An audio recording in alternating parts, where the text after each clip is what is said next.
जब अमेरिका ने ईरान पर एक खतरनाक हमला किया और इमाम खामनाई को शहीद कर दिया। लेकिन क्या आप जानते हो कि अमेरिका और ईरान की ये जंग आज से 200 साल पहले ही डिसाइड कर ली गई थी?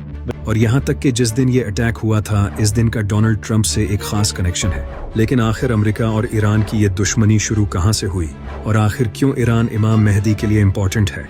जब शाह रजा पहलवी को ईरान का बादशाह बना दिया गया। शाह रजा पहलवी इसराइल और अमेरिका का एक पपेट था। इसे ब्रिटेन और अमेरिका ने ही ईरान का बादशाह बनाया था, और वो ईरान को एक इस्लामी कंट्री से हटाकर एक मॉडर्न वेस्टर्न कंट्री बनाना चाहता था। इसने बादशाह बनते ही ईरान को बदलना शुरू कर दिया। इसने ईरान में लिबरल कानून लगा दिए, जैसे कोई भी शराब बेच सकता है, औरतें जैसा मर्जी चाहें लिबास पहन सकती हैं, और मूवीज और दूसरे वेस्टर्न कल्चर को प्रमोट करना शुरू कर दिया। इसके अलावा इसने इस्लाम के लॉज पर पाबंदियां लगा दी थी, जैसे कि औरत हिजाब तक नहीं पहन सकती। यानी कि इस इंसान ने इस्लाम को हटाकर इन यहूदियों का कानून ला दिया था। लेकिन जब ये ईरान का बादशाह बना तो इसके कई साल बाद 1941 में ईरान के हालात ठीक नहीं थे, क्योंकि इस वक्त ईरान में ऑयल क्राइसिस चल रहा था और शाह रजा की हुकूमत भी काफी अनस्टेबल थी। इसके 8 साल बाद एंट्री होती है मोहम्मद मुसद्दक की, जो कि शाह रजा पहलवी को हटाकर 1951 में ईरान का प्राइम मिनिस्टर बन गया। ये ब्रिटेन और अमेरिका के सख्त खिलाफ था। इस वक्त ईरान की एंग्लो ईरानियन ऑयल कंपनी पर ब्रिटेन का कंट्रोल था। इसने इस कंपनी को ब्रिटेन के कब्जे से वापस ले लिया और ये ब्रिटेन और अमेरिका के खिलाफ खड़ा हो गया, जबकि शाह रजा इनका पपेट था। ये देखकर इसकी हुकूमत में आने के 2 साल बाद 1953 में CIA और MI6 ने ईरान में घुसकर एक ऑपरेशन किया, जिसे ऑपरेशन एजैक्स कहा जाता है। इस ऑपरेशन में उन्होंने मुसद्दिक को पावर से हटाकर शाह रजा को वापस से ईरान का प्राइम मिनिस्टर बना दिया, और फिर से हुकूमत शाह रजा के अंडर आ गई, और ईरान फिर से अमेरिका का एलाई बन गया, और दोबारा से ईरान में वेस्टर्न रिफॉर्म्स लाना शुरू कर दिए और इस्लाम को अपनी पीठ पीछे डाल दिया। इसने अपनी हुकूमत बचाने के लिए एक सीक्रेट पुलिस बनाई, जिसका नाम था सावाक, ताकि दोबारा से कोई इसकी गद्दी न छीन सके। और फिर 1970 में ऑयल की कीमतें बढ़ गई, जिससे ईरान की इकोनॉमी भी बूम कर गई, और इस तरह हुकूमत के पास पैसा आने लगा, जिससे हुकूमत में करप्शन होने लगी और गवर्नमेंट ऑफिसर्स अय्याशी की जिंदगी गुजारने लगे। लेकिन ये सब एक इंसान गौर से देख रहा था, जिसका नाम था खुमैनी।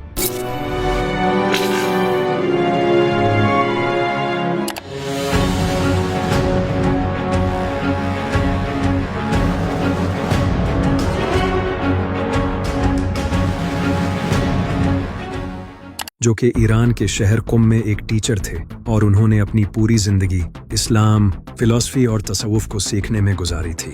इमाम खुमैनी शाह की उस हुकूमत के सख्त खिलाफ थे, क्योंकि वो जानते थे कि शाह ईरान को इस्लाम छोड़कर एक वेस्टर्न कंट्री बना रहा है। इमाम खुमैनी ने शाह की इन हरकतों को देखकर 1963 में एक पावरफुल स्पीच की, जिसमें उन्होंने शाह रजा की इन घटिया हरकतों को क्रिटिसाइज का निशाना बनाया और लोगों को बताया कि ये इस्लाम को तबाह करने में लगा है और अमेरिका और इसराइल का नौकर है। इमाम खुमैनी की इस स्पीच से लोग बहुत इम्प्रेस हुए और वो ईरान में फेमस हो गए। जब ये स्पीच शाह रजा के पास पहुंची तो इसने इमाम खुमैनी को अरेस्ट करने के ऑर्डर्स दे दिए, और फिर इमाम खुमैनी को अरेस्ट कर लिया गया। इनकी गिरफ्तारी के बाद पूरे ईरान में प्रोटेस्ट होने लगे। हजारों लोग गलियों में आकर प्रोटेस्ट करने लगे, और हुकूमत ने हजारों लोगों को शहीद भी किया। यहाँ से इनकलाब की वो आग जल उठी थी। इस इंसिडेंट के बाद इमाम खुमैनी को छोड़ दिया गया, लेकिन उन्होंने तब भी शाह के खिलाफ बोलना नहीं छोड़ा। जब शाह ने स्टेटस ऑफ फोर्स एग्रीमेंट पास किया, जिसमें लिखा था कि ईरान में अमेरिकन मिलिट्री को ईरानी फौज सपोर्ट करेगी, तो इमाम खुमैनी ने फिर इसके खिलाफ स्पीच की और लोगों को बताया कि ये ईरान को अमेरिकन कॉलोनी बनाना चाहता है। इस स्पीच के बाद शाह को पता चल चुका था कि इमाम खुमैनी इसके लिए खतरा है, तो इसने इमाम खुमैनी को अरेस्ट करके उन्हें ईरान से निकाल दिया और उन्हें टर्की भेज दिया। लेकिन इमाम खुमैनी टर्की से इराक आ गए, लेकिन अभी भी उन्होंने अपना मिशन जारी रखा और वो स्टूडेंट्स को लेक्चर्स देने लगे, किताबें लिखने लगे, और यहाँ तक कि वो अपनी रिकॉर्डिंग्स ईरान में पहुँचाने लगे और लोग इनकी रिकॉर्डिंग्स सुनने लगे। उन्होंने मुसलमानों को बताया कि शाह रजा इस दौर का यजीद है और हुकूमत बादशाहों के पास नहीं बल्कि इस्लाम के स्कॉलर्स के पास होनी चाहिए, जिसे उन्होंने विलायत फ़क़ीह का नाम दिया। इमाम खुमैनी का पैगाम ईरान के बाजारों और मस्जिदों तक पहुँचने लगा और लोग मोटिवेट होने लगे। यूँ स्कॉलर्स से लेकर दुकानदार, गरीब और आम आवाम तक सब शाह के खिलाफ हो गए और हर तरफ शाह की हुकूमत के खिलाफ मुखालफत होने लगी। ये देखकर शाह ने इराक पर दबाव डालकर इमाम खुमैनी को इराक से भी निकलवा दिया और फिर इमाम खुमैनी फ्रांस चले गए। और ये शाह की एक और बड़ी गलती थी, क्योंकि जब इमाम खुमैनी फ्रांस गए तो वो वहाँ जाकर इंटरनेशनल मीडिया पर आवाज़ उठाने लगे, जिससे ईरान के लोग और ज़्यादा शाह के खिलाफ हो गए। फिर ईरान की इकॉनमी गिरने लगी और उससे लोग और ज़्यादा हुकूमत के खिलाफ हो गए और शाह की हुकूमत खतरे में आ गई। ये देखकर शाह रज़ा ईरान छोड़कर भाग गया और फिर इमाम खुमैनी ईरान वापस आए। इन्हें रिसीव करने के लिए लाखों लोग एयरपोर्ट्स पर गए और फिर ईरान एक इस्लामिक रिपब्लिक ऑफ ईरान बन गया।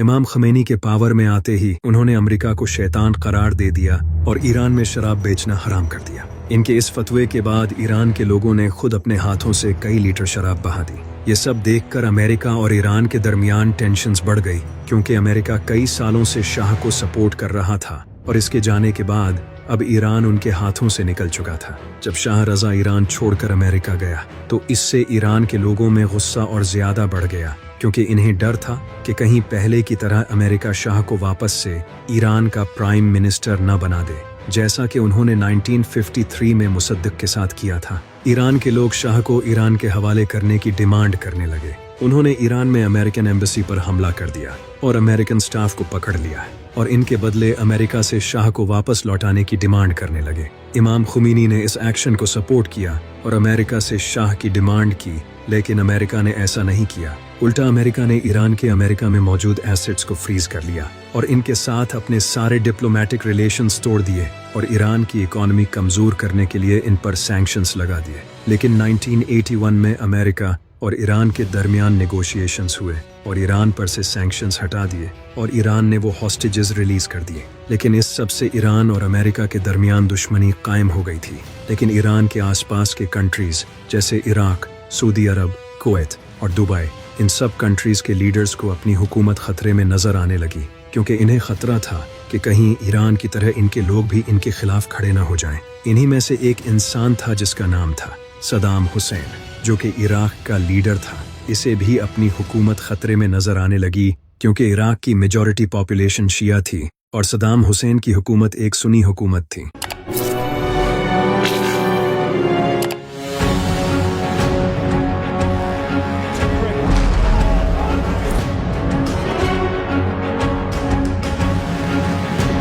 सदाम हुसैन ने ईरान पर हमला करने का ये एक बेहतरीन मौका देखा, क्योंकि इस वक्त ईरान की फौजी ताकत इमाम खुमैनी के इनकलाब के बाद कमजोर हो चुकी थी और इस वक्त ईरान और इराक के दरमियान इस दरिया का डिस्प्यूट चल रहा था। लेकिन इस दरिया का कंट्रोल इराक के साथ ईरान के पास भी था और यह एग्रीमेंट में लिखा हुआ था। लेकिन सदाम हुसैन ने उस एग्रीमेंट को खत्म कर दिया और इस दरिया का कंट्रोल अपने हाथ में ले लिया, क्योंकि सदाम हुसैन इराक को पूरे मिडिल ईस्ट में पावरफुल बनाना चाहता था। इसलिए इसने ईरान के खिलाफ जंग छेड़ दी। इसे लगा ये जंग कुछ हफ्तों में खत्म हो जाएगी, लेकिन ऐसा नहीं हुआ। इमाम खुमैनी ने डटकर मुकाबला किया और ये जंग 8 सालों तक चलती रही। जब ये जंग शुरू हुई तो अमेरिका ने ईरान से बदला लेने के लिए इराक को सपोर्ट किया। अमेरिका ने इराक को हथियार दिए और इनकी हर तरह से मदद की। अमेरिका के अलावा दूसरे अरब कंट्रीज जैसे सऊदी अरब, कुवैत और दुबई ने भी इराक की मदद की, क्योंकि वो भी ईरान की बादशाहत को खत्म करना चाहते थे। उन्होंने इराक को बिलियंस ऑफ डॉलर्स देकर इसकी मदद की। यानी एक तरफ ये सब थे और दूसरी तरफ सिर्फ ईरान। सदाम हुसैन ने ईरान के खिलाफ केमिकल वेपन तक यूज किए, जिन्हें यूज करना जंग के कानून के खिलाफ है। लेकिन इस सब के बावजूद इराक को कुछ हासिल नहीं हुआ। 8 सालों तक ईरान और इराक एक दूसरे की सरजमीन पर कब्जा नहीं कर सके और लाखों लोग मारे गए। फिर ईरान ने यूनाइटेड नेशन का सीज फायर कबूल कर लिया और ये जंग रुक गई। इस जंग के बाद अमेरिका ईरान पर तरह तरह के इल्जाम लगाने लगा, क्योंकि ईरान फिलिस्तीन और लेबनान को सपोर्ट करता था। अमेरिका ने ईरान पर सैंक्शंस लगाना शुरू कर दिए। इससे ईरान की इकॉनमी कमजोर होती गई। वो कंट्री जिसके पास दुनिया के बड़े ऑयल रिजर्व्स हैं, वो अपना ऑयल ही किसी को नहीं बेच सकता। फिर 1989 में इमाम खुमैनी वफात पा गए। इसके बाद इमाम खुमैनी के स्टूडेंट इमाम खामनाई अगले लीडर बने, जो कि लीडर बनना नहीं चाहते थे। और यही एक सच्चे लीडर की निशानी है कि वो लीडरशिप की ख्वाहिश नहीं रखता। अब ईरान की लीडरशिप इमाम खामनाई के हाथ में आ गई। दूसरी तरफ अमेरिका ये जान चुका था कि अगर ईरान ने न्यूक्लियर वेपन बना लिया तो ये अमेरिका और इसराइल के लिए सबसे बड़ा खतरा होगा। इसको देखकर नेतन्याहू ने बहाना बनाकर बार बार दुनिया को बहकाने की कोशिश की कि ईरान न्यूक्लियर वेपन बना रहा है और वो कुछ दिनों में ही बना लेगा। ये बात ये इंसान पिछले 15 सालों से कह रहा है, लेकिन आज तक ईरान ने न्यूक्लियर वेपन नहीं बनाया। वो चाहता है कि अमेरिका ईरान पर हमला कर दे और हमला करने का बहाना न्यूक्लियर वेपन्स का दे। जबकि दूसरी तरफ इमाम खामनाई ने फतवा दिया था कि ईरान न्यूक्लियर वेपन्स नहीं बनाएगा क्योंकि ये इस्लाम में हराम है। न्यूक्लियर वेपन्स से मासूमों की जान जाती है। फिर उन्होंने 2015 में दुनिया के बड़े कंट्रीज जैसे America, United kingdom, France, Germany और चाइना के साथ एक डील साइन की कि ईरान अपनी यूरेनियम एनरिचमेंट कम करेगा और इसके बदले ओबामा ने उन्हें ऑफर दी कि वो ईरान पर लगे सैंक्शंस हटा देंगे, जिससे ईरान अपना ऑयल दुनिया को बेच सकेगा। ईरान ने इंटरनेशनल इंस्पेक्टर्स को अपने कंट्री बुलाया और उन्होंने कंफर्म किया कि ईरान ने अपना वादा पूरा कर दिया है।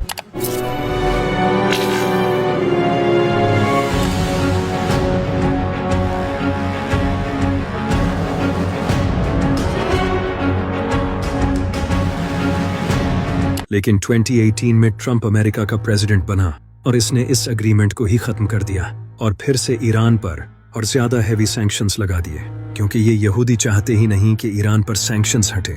उन्हें सिर्फ ईरान चाहिए क्योंकि इसराइल पूरे मिडिल ईस्ट को अपने कब्जे में करना चाहता था। ईरान और इराक की जंग के बाद अमेरिका ने इराक पर हमला कर दिया और पूरे इराक को जंग का मैदान बना दिया और सद्दाम हुसैन को मार गिराया। अमेरिका ने दुनिया को ये बहाना लगाकर इराक पर हमला किया था कि इराक के पास न्यूक्लियर वेपन्स हैं जो कि पूरी दुनिया को खत्म कर देंगे, लेकिन बाद में पता चला कि ये सब झूठ था। इराक में कोई न्यूक्लियर वेपन्स नहीं निकले, यहाँ तक कि डोनाल्ड ट्रंप ने खुद ये माना था कि ये सब झूठ था। इन्हें बस इराक को अपने कब्जे में करना था। अमेरिका आज ये बात मान चुका है। इसी तरह अमेरिका ने सीरिया में रिजीम चेंज किया और वहाँ अपने पपेट जौलानी को बिठा दिया, जो कि अलकायदा का मेंबर था, जिसके सर पर अमेरिका ने इनाम रखा हुआ था। आज जौलानी अमेरिका को ईरान के खिलाफ सपोर्ट कर रहा है। यही सब अमेरिका ने लिबिया के साथ किया, जहां कज़ाफी को मारकर इसे भी अपने कब्जे में कर लिया। इनके अलावा सऊदी अरब, कुवैत, बहरीन, ये सब मुस्लिम कंट्रीज तो वैसे ही इनके साथ हाथ मिलाकर बैठे हैं और वैसे भी इनके पास अपनी कोई खास मिलिट्री नहीं है। यहाँ तक कि इन कंट्रीज ने अमेरिका को मिलिट्री बेसिस दिए हुए हैं। तो ये पूरा मिडिल ईस्ट इस वक्त अमेरिका और इसराइल के कंट्रोल में है, सिवाय ईरान के। ईरान इस पूरे मिडिल ईस्ट का सबसे पावरफुल कंट्री है जिसके पास अपनी मिलिट्री है। अगर ईरान गिरता है तो पूरा मिडिल ईस्ट इसराइल के कंट्रोल में आ जाएगा। ईरान इसराइल के लिए बहुत इंपॉर्टेंट है क्योंकि ईरान के बिल्कुल साथ स्ट्रेट ऑफ हॉर्मुज है, जहां से ऑयल यूरोप तक जाता है, और ईरान चाहे तो इस स्ट्रेट ऑफ हॉर्मुज को बंद कर सकता है, जिससे यूरोप में ऑयल प्राइसेस आसमान छू जाएंगी। इसके अलावा ईरान में ऑयल के बड़े रिजर्व्स हैं जिस पर अमेरिका की राल टिपकती है। इन सब के अलावा ईरान ही पूरे इस्लामी कंट्रीज में वाहिद ऐसा मुल्क है जो कि अमेरिका और इसराइल की आंखों में आंखें डालकर खड़ा है और फिलिस्तीन को सपोर्ट करता है। अगर ईरान गिरा तो इसके बाद अगला नंबर टर्की और पाकिस्तान का होगा। नेतन्याहू ने ओपनली वीडियो में कहा है कि पाकिस्तान का न्यूक्लियर प्रोग्राम इनके लिए खतरा है। A militant Islamic regime from meeting up with nuclear weapons.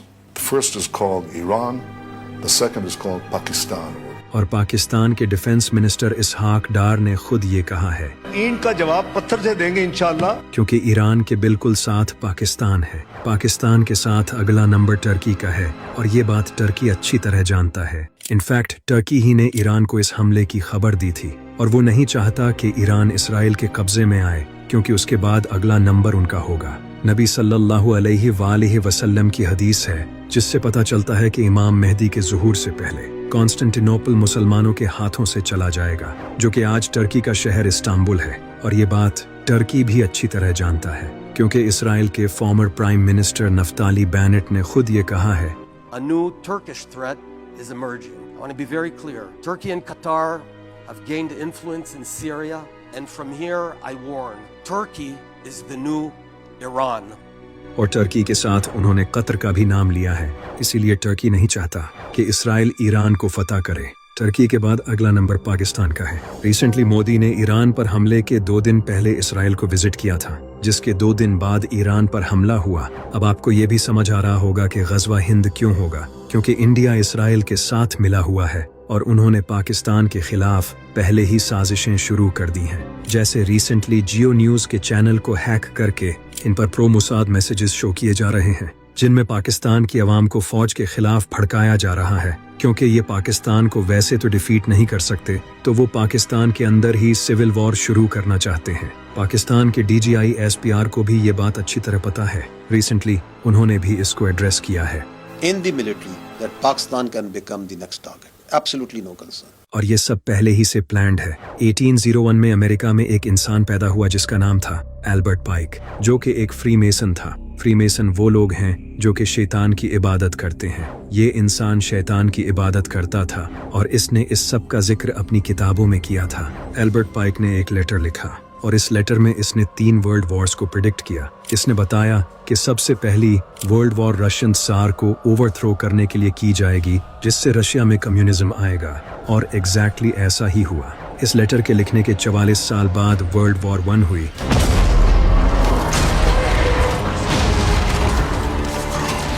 اور جیسا ایلبرٹ نے پریڈکٹ کیا تھا ویسا ہی ہوا. اسی طرح ایلبرٹ نے پریڈکٹ کیا تھا کہ ورلڈ وار 2 فیسسٹ اور پولیٹیکل زائنزم کے درمیان ہوگی جس سے نازیزم کا خاتمہ ہوگا اور اسرائیل کا وجود قائم ہوگا اور ایگزیکٹلی ایسا ہی ہوا. 1939 میں ورلڈ وار 2 ہوئی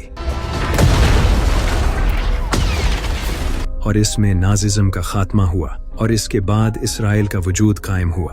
لیکن ان 2 ورلڈ وارز کے علاوہ جو تیسری ورلڈ وار ایلبرٹ پائک نے پریڈکٹ کی تھی وہ سب سے انٹرسٹنگ ہے. اس نے اپنے لیٹر میں لکھا تھا کہ ورلڈ وار 3 زائنزم اور اسلام کے درمیان ہوگی اور دونوں ایک دوسرے سے لڑیں گے اور ہر طرف تباہی پھیل جائے گی